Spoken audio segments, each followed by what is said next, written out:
Gujarat ಕಚ್ನಲ್ಲಿ 12 drone ದಾಳಿಯನ್ನ ತಪ್ಪಿಸಿದೆ ಭಾರತೀಯ ಸೇನಾಪಡೆ. ಕಾಂಡ್ಲಾ, ಭುಜ್, ಲಖಿನಾಲಾ ಪ್ರದೇಶಗಳಲ್ಲಿ ಪಾಕಿಸ್ತಾನ ದಾಳಿಯನ್ನ ಮುಂದುವರೆಸಿತ್ತು. 12 ಪಾಕ್ ಡ್ರೋನ್ ಅನ್ನ ತಟಸ್ಥಗೊಳಿಸಿದೆ ಭಾರತೀಯ ಸೇನೆ.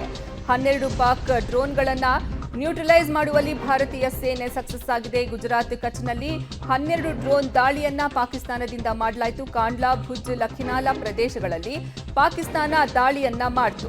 ಈ 12 ಪಾಕ್ ಡ್ರೋನ್ ಅನ್ನ ನ್ಯೂಟ್ರಲೈಸ್ ಮಾಡಿದೆ ಭಾರತೀಯ ಸೇನೆ. ತಟಸ್ಥಗೊಳಿಸುವಲ್ಲಿ ಯಶಸ್ವಿಯಾಗಿದೆ ಭಾರತೀಯ ಸೇನೆ. ಗುಜರಾತ್ನ ಕಚ್ನಲ್ಲಿ 12 ಡ್ರೋನ್ ದಾಳಿಯನ್ನ ತಪ್ಪಿಸಿದೆ ಭಾರತ ಸೇನಾ ಪಡೆ. ಕಾಂಡ್ಲಾ, ಭುಜ್, ಲಖಿನಾಲಾ ಪ್ರದೇಶಗಳಲ್ಲಿ ಡ್ರೋನ್ ದಾಳಿಗಳನ್ನ ಪಾಕಿಸ್ತಾನದಿಂದ ಮಾಡಲಾಯಿತು. ಈ 12 ಡ್ರೋನ್ಗಳನ್ನು ಸಹ ನ್ಯೂಟ್ರಲೈಸ್ ಮಾಡುವಂತಹ ಕೆಲಸವನ್ನ ಭಾರತೀಯ ಸೇನಾ ಪಡೆ ಮಾಡಿದೆ. ಕಾಂಡ್ಲಾ, ಭುಜ್, ಲಖಿನಾಲಾ ಪ್ರದೇಶಗಳಲ್ಲಿ ಪಾಕ್ ದಾಳಿಯನ್ನ ನಡೆಸಿತ್ತು.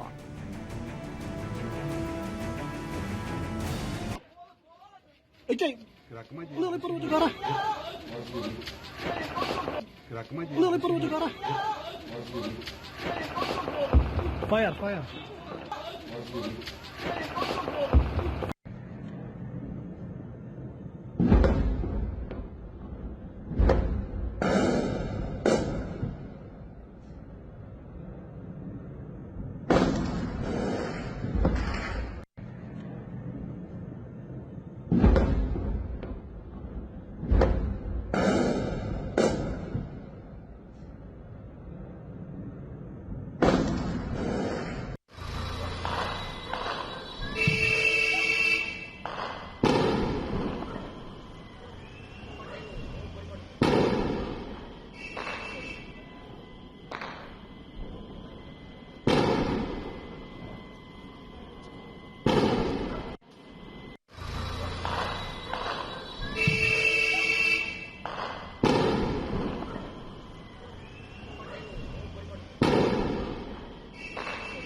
ಸದ್ಯ ಸರಣಿ ಡ್ರೋನ್ಗಳ ದಾಳಿಯ ದೃಶ್ಯಾವಳಿಗಳನ್ನು ನೀವು ಗಮನಿಸ್ತಾ ಇದ್ದೀರಾ. ಇದು ಭಾರತದ ಜಮ್ಮು ಕಾಶ್ಮೀರ, ಪಂಜಾಬ್, ಗುಜರಾತ್, ರಾಜಸ್ಥಾನದ ಕೆಲ ಭಾಗಗಳಲ್ಲಿ ಈ ದೃಶ್ಯಗಳು ಕಂಡು ಬಂದಿರೋದು. ಡ್ರೋನ್ ದಾಳಿಯನ್ನ ಪಾಕಿಸ್ತಾನ ಸೇನೆ ಮುಂದುವರೆಸಿದೆ. ಕದನ ವಿರಾಮ ಘೋಷಣೆ ಬೆನ್ನಲ್ಲೇ ಕದನ ವಿರಾಮ ಉಲ್ಲಂಘನೆ ಮಾಡಿದೆ ಪಾಕಿಸ್ತಾನ. ತನ್ನ ಮಾತಿಗೆ ಬದ್ಧರಾಗಿ ನಿಂತಿಲ್ಲ ಪಾಕಿಸ್ತಾನ. ಭಾರತದ ವಿರುದ್ಧ ಡ್ರೋನ್ ದಾಳಿಯನ್ನ ರಾತ್ರಿ ಆಗ್ತಿದ್ದಂತೆ ಮುಂದುವರೆಸಿದೆ ಪಾಕಿಸ್ತಾನ.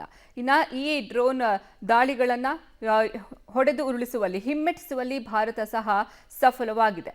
ಭಾರತೀಯ ಸೇನೆ ಈ 50ಕ್ಕೂ ಹೆಚ್ಚು ಡ್ರೋನ್ಗಳ ದಾಳಿ ಏನು ನಡೀತು, ಅಷ್ಟು ಡ್ರೋನ್ಗಳನ್ನು ಉಡೀಸ್ ಮಾಡುವಲ್ಲಿ ಭಾರತೀಯ ಸೇನಾ ಪಡೆ ಸಕ್ಸಸ್ ಆಗಿದೆ.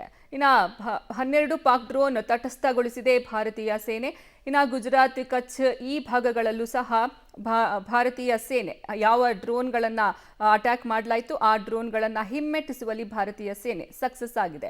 ಇನ್ನು ಈ ವಿಚಾರವಾಗಿ ಯಾವಾಗ ಡ್ರೋನ್ ದಾಳಿಗಳು ಅಲ್ಲಿ ಶುರುವಾಯಿತು, ಕೆಲ ಪ್ರದೇಶಗಳಲ್ಲಿ ಬ್ಲ್ಯಾಕ್ಔಟ್ ಅನ್ನ ಹೇರಲಾಯಿತು. ನಂತರ ಸಹಜ ಸ್ಥಿತಿಗೆ ಮರಳಿದ ನಂತರ ಕೆಲವು ಪ್ರದೇಶಗಳಲ್ಲಿ ಬ್ಲ್ಯಾಕ್ಔಟ್ ಅನ್ನ ತೆರವುಗೊಳಿಸಲಾಯಿತು.